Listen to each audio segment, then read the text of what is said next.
కాంగ్రెస్ పార్టీతోనే మత సామరస్యం లౌకికత్వం సాధ్యం పడుతుందని కాంగ్రెస్ పార్టీ తూర్పు గోదావరి జిల్లా అధ్యక్షులు డాక్టర్ టీకే విశ్వేశ్వరరెడ్డి అన్నారు. శుక్రవారం రాజమండ్రి మున్సిపల్ కాలనీలో జిల్లా కాంగ్రెస్ పార్టీ కార్యాలయంలో కాంగ్రెస్ పార్టీ జిల్లా మైనార్టీ సెల్ చైర్మన్ జాల నటరాజ్ ఆధ్వర్యంలో క్రిస్మస్ వేడుకలు కేక్ కట్ చేసి నిర్వహించారు. ఈ కార్యక్రమానికి ముఖ్య అతిథిగా పాస్టర్ సంధ్యారాణి హాజరై సువార్త సందేశాన్ని అందించారు. ఏ కులాన్ని ఏ మతాన్ని విమర్శించవద్దని ఆమె హితవు పలికారు. ముందుగా మాజీ ప్రధాని మన్మోహన్ సింగ్ వర్ధంతి సందర్భంగా 2 నిమిషాలు మౌనం పాటించి ఆయనకు నివాళులర్పించారు. ఈ కార్యక్రమంలో నగర కాంగ్రెస్ పార్టీ అధ్యక్షులు Balepalli Murali, Medapati Bhadranthora, doctor Rajasekhar, doctor Wadiyar Sugunarao, Ramachandrarao, Chintada Venkateswararao, I Satyanarayana, P Satyanarayanaraju, Srinivas, Wadiyar, Saka Pullarao, Leelavathi, SK Jayalalitha, G Yesu, KV Anand Kumar తదితరులు పాల్గొన్నారు. జిల్లా Congress party minority cell chairman అయినటువంటి జాల నటరాజ్ గారు ఈ కార్యక్రమాన్ని ఇక్కడ ఏర్పాటు చేయడం జరిగింది. మరి ఈ కార్యక్రమానికి వచ్చిన వారందరికీ కూడా హృదయపూర్వకంగా ధన్యవాదాలు తెలియజేస్తున్నాం.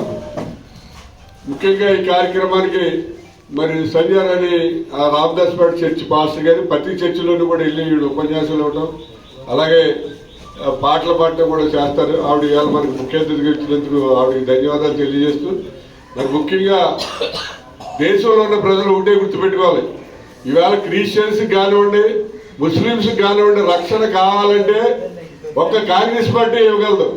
ఏ పార్టీ కూడా ఇచ్చే పరిస్థితులు లేదు. నరేంద్ర మోడీ ఎంతసేపు రాముడు అడ్డెట్టుకుని రాజకీయం చేయాలనే ప్రయత్నం తప్ప నరేంద్ర మోడీ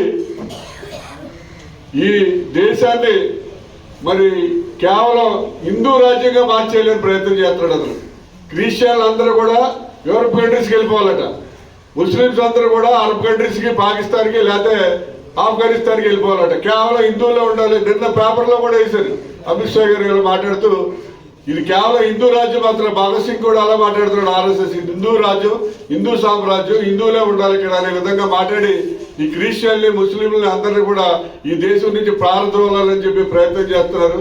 ఈ భారతదేశంలో కాంగ్రెస్ పార్టీ ఒకటే, అన్ని మతాలకి, అన్ని కులాలకి అందరికీ కూడా సమాన న్యాయం చేసి అందరినీ కూడా సమానంగా గౌరవించేటువంటి పార్టీ కాంగ్రెస్ పార్టీ.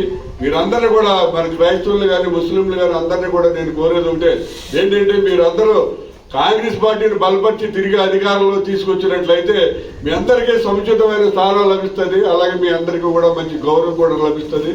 ఈ భారతదేశంలో మీరు కూడా అన్ని హక్కులు కలిగిన పౌరులుగా జీవించగలుగుతారు. కాబట్టి మీరందరూ కూడా మరి కాంగ్రెస్ పార్టీని బలపరచాలి. అలాగే ప్రభువుని కూడా కోరేది ఒకటే, అయ్యా మీకు ఈ దేశంలో చాలా మంది క్రైస్తవులు ఉన్నారు, దగ్గర 20-30% క్రైస్తవులు ఉన్నారు. మీరు వాళ్ళందరికీ చెప్పండి, వాళ్ళకి దేవుళ్ళు ఇచ్చి, వాళ్ళందరికీ ఆశీర్వాదం ఇచ్చి, వాళ్ళందరినీ కాంగ్రెస్ పార్టీకి సపోర్ట్ చేసేలాగా వాళ్ళ మనసులు మార్చి కాంగ్రెస్ పార్టీలోకి అధికారంలో వచ్చేలా చేసి మన రాహుల్ గాంధీ గొప్పదనాన్ని ఎవరికి చెప్పుకో, ఇంత ఖర్చు పెట్టాను, అంత చేస్తాను, 1,000 మందికి వైద్యం చేస్తానని చేయడానికి నిన్ను పుట్టించాడు కాబట్టి, శాస్త్రంలో బట్టి నువ్వు బ్రతుకున్నాలో నీ వెనకాల వంశవృక్షాలు కూడా డాక్టర్లు అయ్యి ముందుకు వెళ్తారని చెప్పేసి ఆవిడ మా తల్లిగారు ఆశీర్వదించింది. అదేవిధంగా అందరికీ శుభాలు జరుగుతున్నాయి.